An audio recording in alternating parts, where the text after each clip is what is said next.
Hello, নমস্কার। চলে এলাম আরেকটি কুকিং ভ্লগ নিয়ে। আজকের ভ্লগে কী রান্নাবান্না করব সেগুলো শেয়ার করব। প্রথমে পাঙাশ মাছে নুন হলুদ মাখিয়ে নিলাম আর একটা তেলাপিয়া মাছের মাথা নিলাম। তেলাপিয়া মাছটা দিয়ে কী করব সেটা পরে বলবো। আগে পাঙাশ মাছে ভালো করে নুন আর হলুদ সেই সাথে একটু কাঁচা সর্ষের তেল মেখে নিলাম, যাতে মাছ ভাজার সময় তেল ছিটে গায়ে না লাগে। এই টোটকাটা কিন্তু আপনারা অ্যাপ্লাই করতে পারেন। যে কোনো তেল বা চর্বিযুক্ত মাছ কড়াইতে দিলেই কিন্তু ফাটতে শুরু করে। যখনই আপনারা সর্ষের তেল মাখিয়ে দেবেন তখন কিন্তু কড়াইতে দিলে তেল ছিটে আপনার গায়ে লাগবে না। আমার ভ্লগে আমি সবসময় এই ছোটোখাটো টোটকাগুলো আপনাদের সাথে শেয়ার করি। মাছ ভাজা হয়ে গেল, এবার মশলা রেডি করে নেব। পেঁয়াজ, আদা, রসুন, জিরে, শুকনো লঙ্কা, গোলমরিচ সব মশলা রেডি করে নেব। অন্যদিকে আলু ভেজে নিলাম একটু নুন দিয়ে। এবার মাছ ভাজাটাও কমপ্লিট হয়ে গেছে। মাছ ভাজাটা আপনাদেরকে একটু দেখিয়ে দিই। এই দেখুন কী সুন্দর মাছ ভাজা হয়ে গেছে, আলুও ভাজা হয়ে গেছে। এবার কড়াইতে দিলাম সর্ষের তেল, ফোড়নে দিলাম জিরে, এবার দিয়ে দিলাম পেঁয়াজ, অল্প নুন দিয়ে দিলাম। এবার একটু নেড়ে চেড়ে পেঁয়াজটা যখন লাল লাল হয়ে যাবে তখন দিয়ে দেব রসুন বাটা। এদিকে আমি বেগুন ভেজে নিয়েছি আর তেলাপিয়া মাছটাও কিন্তু ভেজে নিলাম। এবার দিয়ে দিলাম রসুন বাটা। পেঁয়াজ আর রসুন ভালো করে ভেজে নেব। এরপর ধীরে ধীরে একে একে টমেটো দিয়ে দিলাম, টুকরো করে রাখা টমেটো দিয়ে একটু নেড়ে চেড়ে এবার দিয়ে দেব আদা, জিরে আর লঙ্কা বাটা একসাথে বেটে নিয়েছি।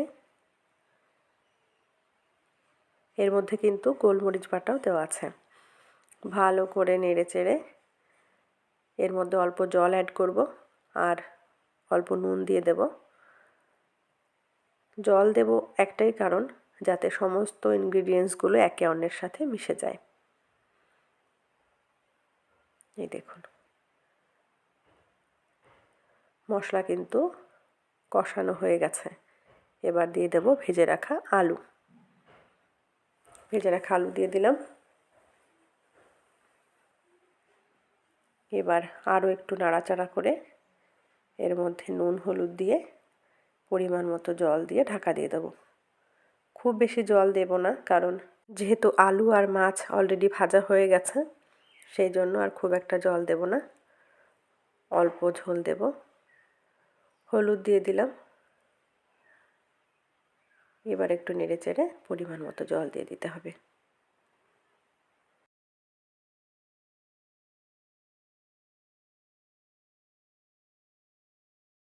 এবার দিয়ে দিলাম জল।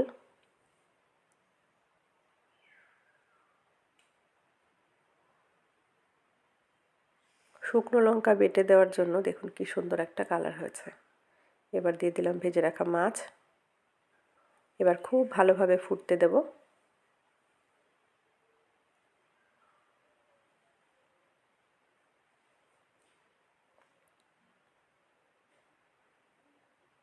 জলের পরিমাণটা দেখুন, আমি কিন্তু একদম অল্প জল দিয়েছি, যেহেতু মাছ ভাজা আলু ভাজা সেই জন্য বুঝে শুনে পরিমাণ মতো জল দিয়েছি। এবার দেখুন এই যে ফুটে গেছে সবজি। অন্যদিকে শাক ভেজে নিলাম, লাল শাক ভাজা।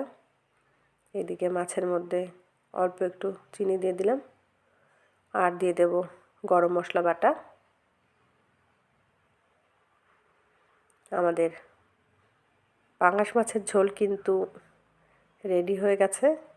অন্যদিকে শাক ভাজা হয়ে গেল, বেগুন ভাজা হয়ে গেল। এবার কিন্তু টমেটো দিয়ে একটু টক রান্না করতে হবে। ওই যে তেলাপিয়া মাছটা ভেজে রেখেছিলাম, মাথার পোর্শনটা, ওইটা দিয়েই কিন্তু টক বানাবো। আমাদের শাক ভাজা কিন্তু রেডি হয়ে গেছে।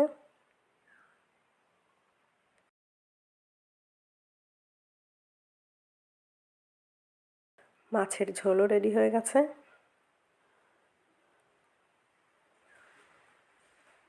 মাছের ঝোলটা কেমন লোভনীয় হয়েছে একবার দেখুন। খেতেও কিন্তু অসাধারণ হয়েছে। সবাই কিন্তু রান্নার খুব প্রশংসা করেছে। শ্বশুরমশাই থেকে বাচ্চারা কেউ কিন্তু বাদ যায়নি প্রশংসা করতে।